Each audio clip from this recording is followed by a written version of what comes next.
Hello,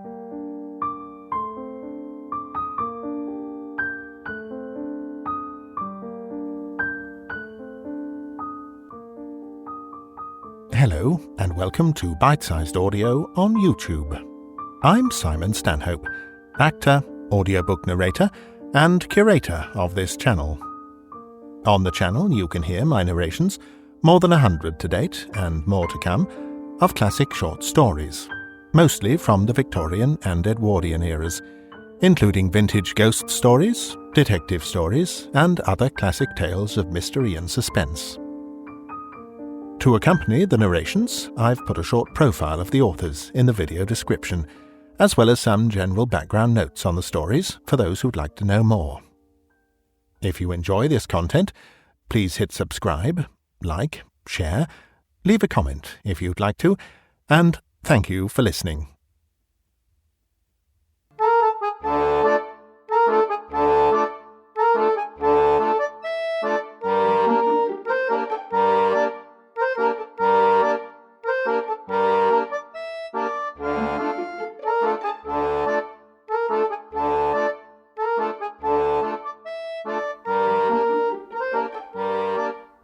The Judgement of Paris by Leonard Merrick.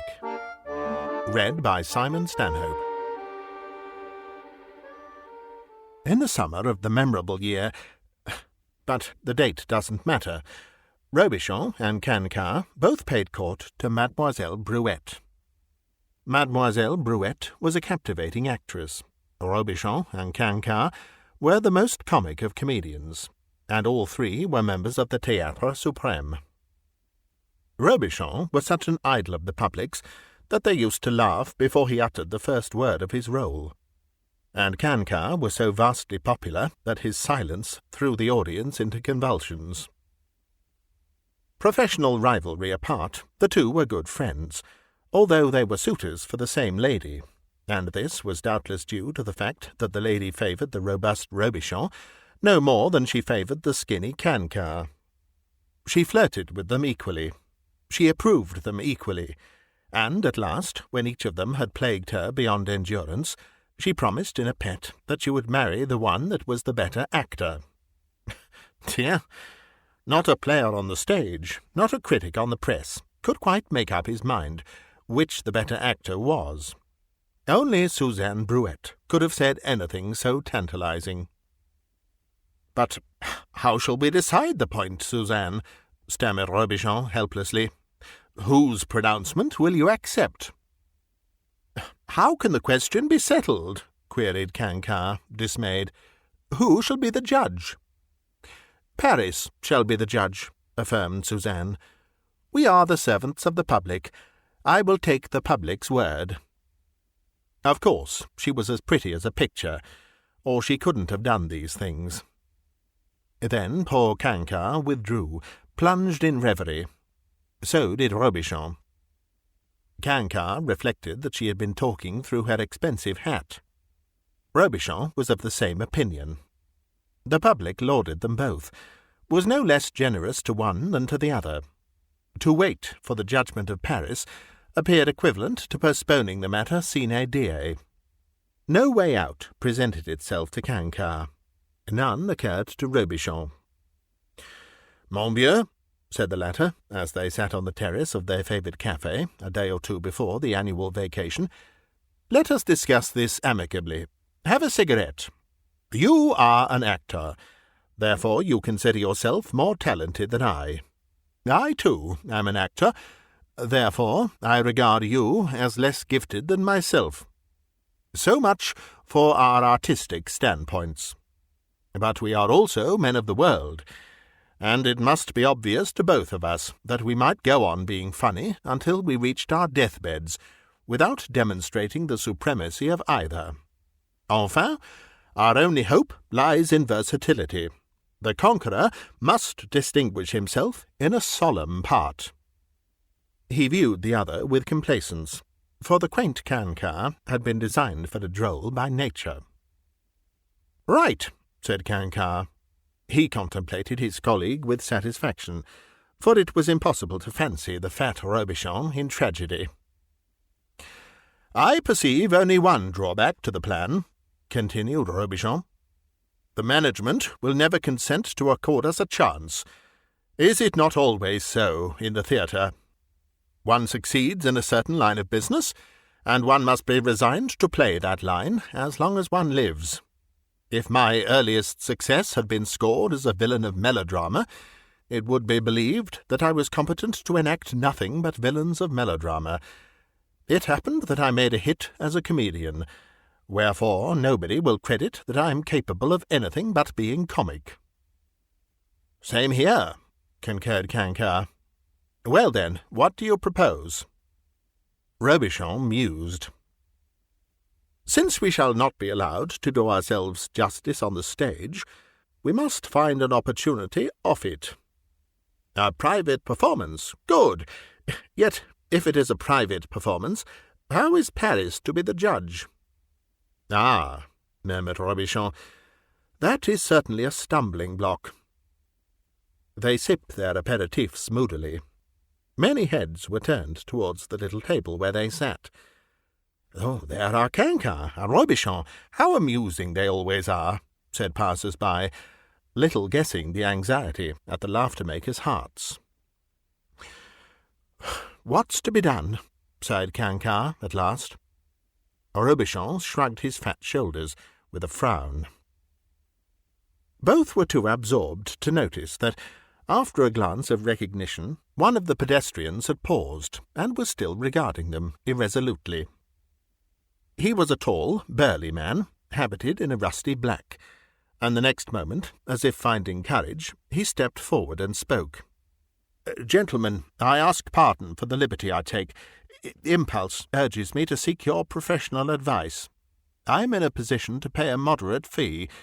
Will you permit me to explain myself?" "Monsieur," returned Robichon, "we are in deep consideration of our latest parts. We shall be pleased to give you our attention at some other time." "Alas," persisted the newcomer, "with me time presses.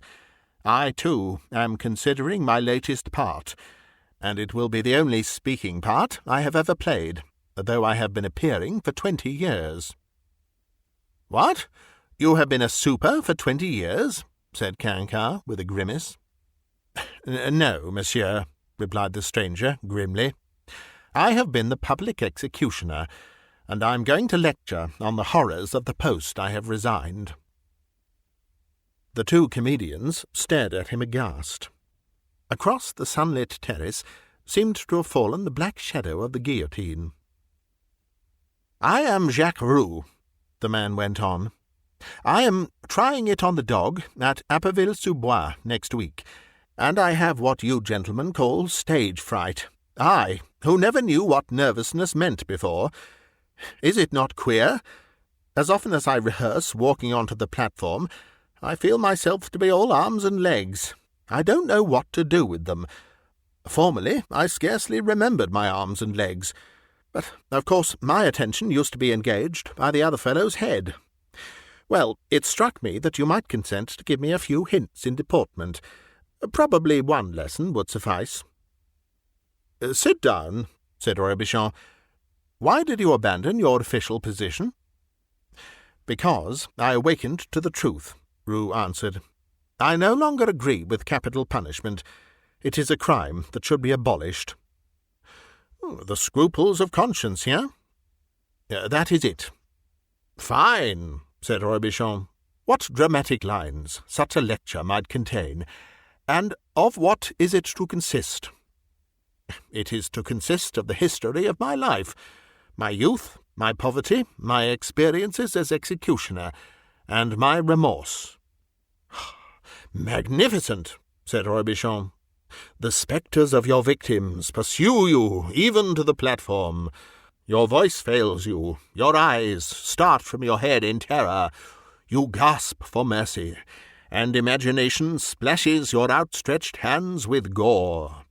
The audience thrill, women swoon, strong men are breathless with emotion." Suddenly he smote the table with his big fist, and little Quinquart nearly fell off his chair, for he divined the inspiration of his rival. Listen, cried Robichon. Are you known at Abbeville-sous-Bois? My name is known, yes. I mean, are you known personally? Have you acquaintances there? Oh, no. But why?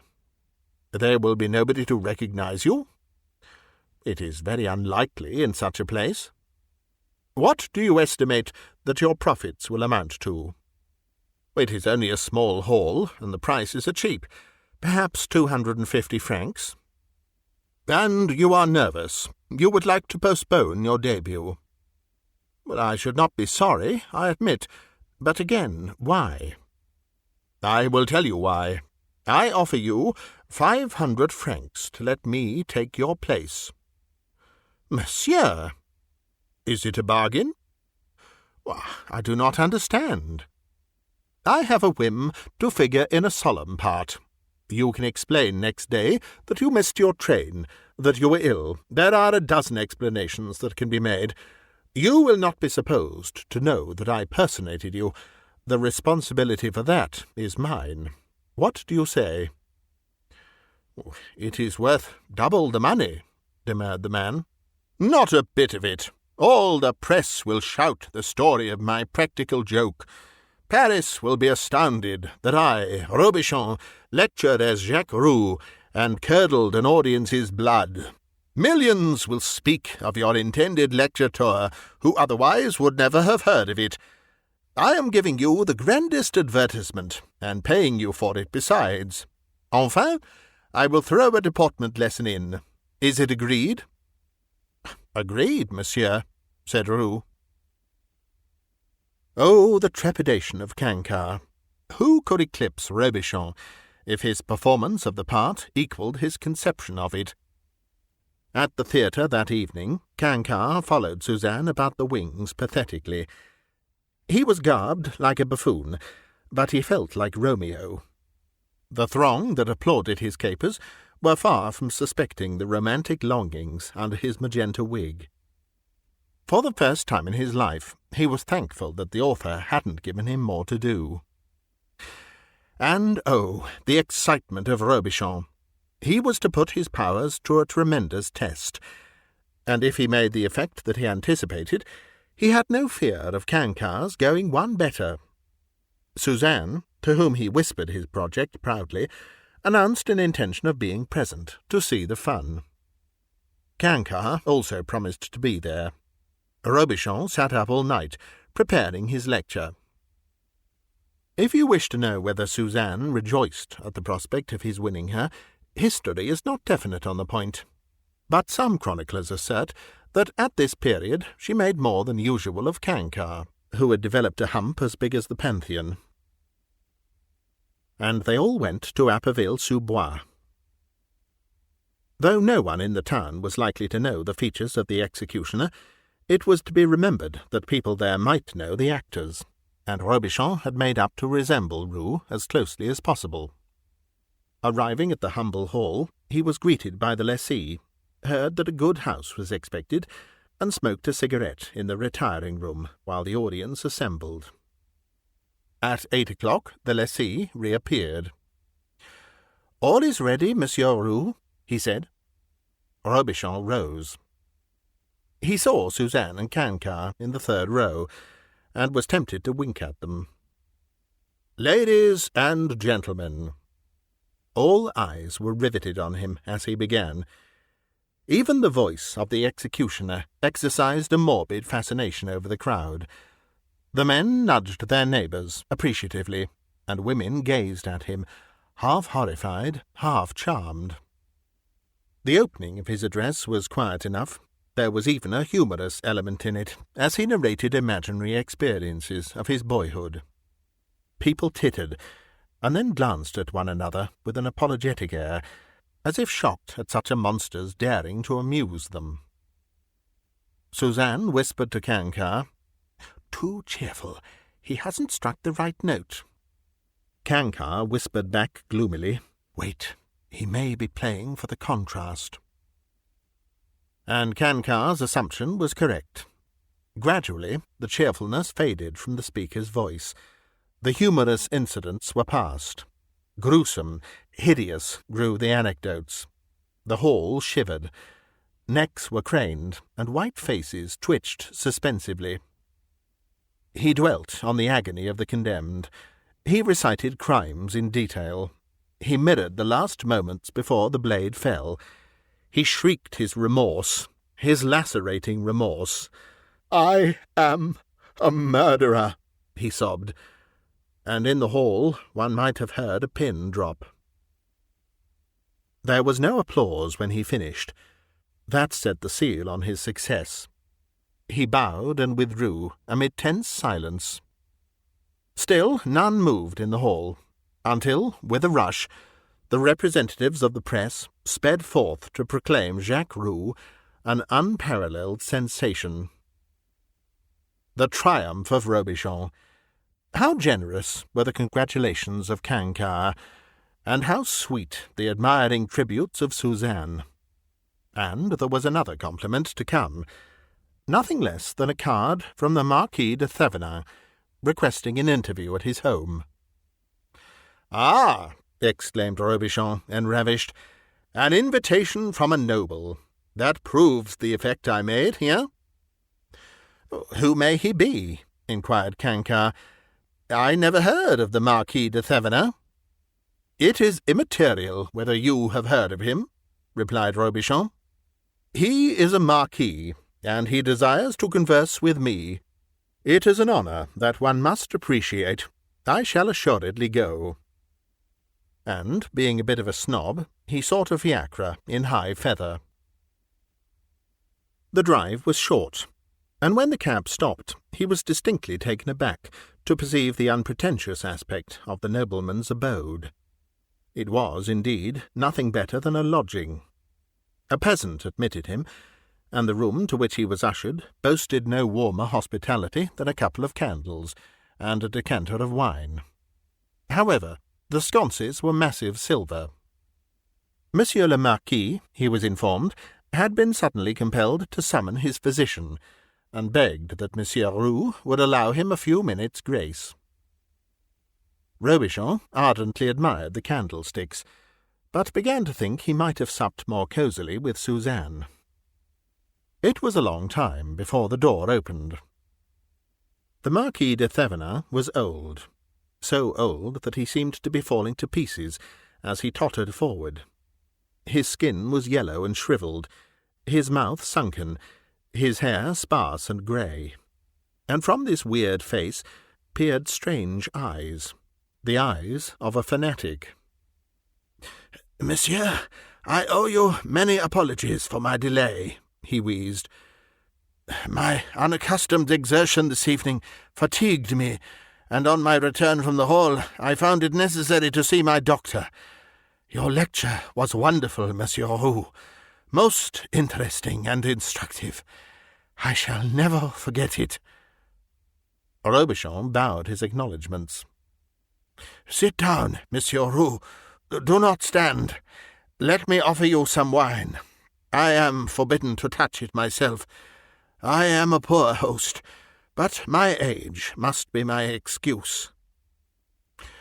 "To be the guest of Monsieur le Marquis," murmured Robichon, "is a privilege, an honour, which, "Ah," sighed the Marquis, "I shall very soon be in the Republic where all men are really equals, and the only masters are the worms.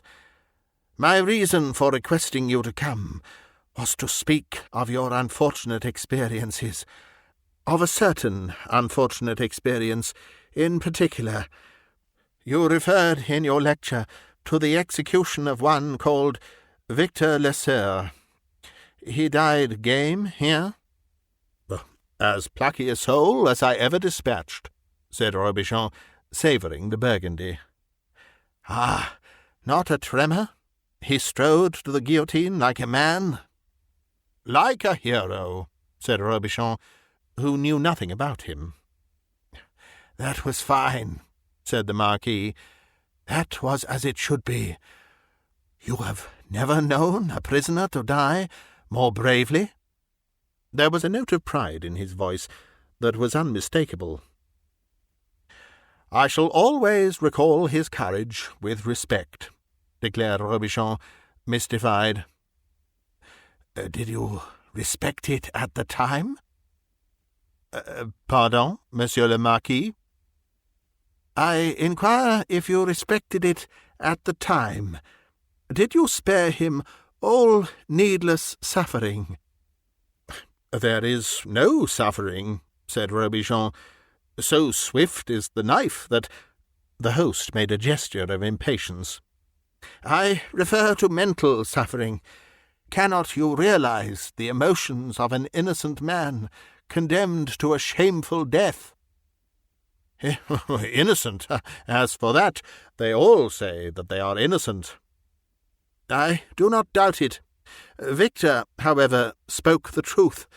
I know it. He was my son." "Your son?" faltered Robichon, aghast. "My only son, the only soul I loved on earth. Yes, he was innocent, Monsieur Roux, and it was you who butchered him. He died by your hands." I was but the instrument of the law," stammered Robichon. "I was not responsible for his fate myself." "You have given a masterly lecture, Monsieur Roux," said the Marquis musingly. "I find myself in agreement with all that you said in it. You are his murderer.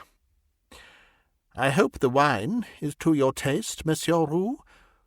Do not spare it." "The wine!" gasped the actor. He started to his feet, trembling. He understood. "It is poisoned," said the old man calmly. "In an hour you will be dead." "Great heavens!" moaned Robichon. Already he was conscious of a strange sensation. His blood was chilled. His limbs were weighted. There were shadows before his eyes. "Ah, I have no fear of you," continued the other. "I am feeble. I could not defend myself, but your violence would avail you nothing. Fight or faint as you please. You are doomed." For some seconds they stared at each other dumbly, the actor paralyzed by terror, the host wearing the smile of a lunatic. And then the lunatic slowly peeled court plaster from his teeth, and removed features, and lifted a wig. And when the whole story was published, a delighted Paris awarded the palm to Quinquart, without a dissentient voice. For while Robichon had duped an audience, Quinquart had duped Robichon himself. Robichon bought the silver candlesticks, which had been hired for the occasion, and he presented them to Quinquart and Suzanne on their wedding day.